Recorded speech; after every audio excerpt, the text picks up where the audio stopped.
స్థానిక రత్నం English medium school ఆవరణంలో బాలబాలికలకు ప్రత్యేకమైన ప్రేరణ శిక్షణ తరగతులను ఏర్పాటు చేయడం జరిగింది.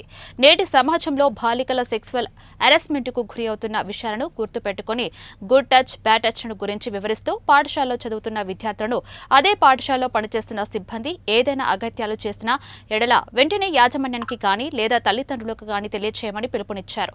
ఈ కార్యక్రమంలో 13వ వార్డు కౌన్సిలర్ హాసన్ మాట్లాడుతూ, నేటి విద్యార్థులే రేపటి భావి భారత పౌరులు కావున మీరు విద్యతో పాటు క్రమశిక్షణను కూడా అలవర్చుకుని మంచి భవిష్యత్తు వైపు అడుగులు వేసుకోవాల్సిందిగా తెలియజేశారు. ప్రస్తుతం సెల్ ఫోన్ వినియోగంతో యువత పెడత్రోవ పడుతుందని, ముఖ్యంగా విద్యార్థినులు సాంప్రదాయ దుస్తులు ధరించి మంచి మాటలతో తోటి విద్యార్థులతో మరియు పాఠశాల సిబ్బందితో ప్రవర్తించాలని ఉద్ఘాటించారు. ఒకవేళ పాఠశాలలో పనిచేసే ఉపాధ్యాయులు గాని లేదా ఇతర సిబ్బంది మిమ్మల్ని ఏదైనా సెక్సువల్ హెరాస్మెంట్ గురి చేస్తే ఈ విధంగా మిమ్మల్ని మీరు రక్షించుకోవాలో, మరి మీకు వీలు కాకపోతే ఈ విషయాన్ని వెంటనే యాజమాన్యంకి కానీ తల్లిదండ్రులకు కానీ 100 ద్వారా పోలీస్ డిపార్ట్మెంట్కి తెలియచేయాలన్నారు.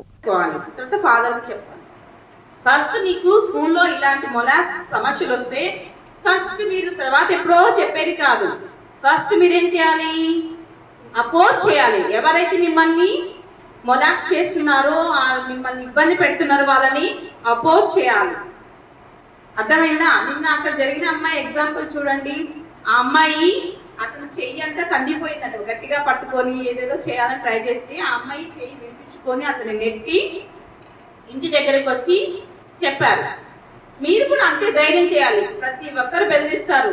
నువ్వు చెప్తే నీ కత్తి చేస్తాను, నిన్ను కొడతాను, లేకపోతే అవి ఈవెన్ బెదిరిస్తూనే ఉంటారు. అన్నిటికి బెదిరిపోయి మనము వాళ్ళు చెప్పినట్టు చేయకూడదు కదా.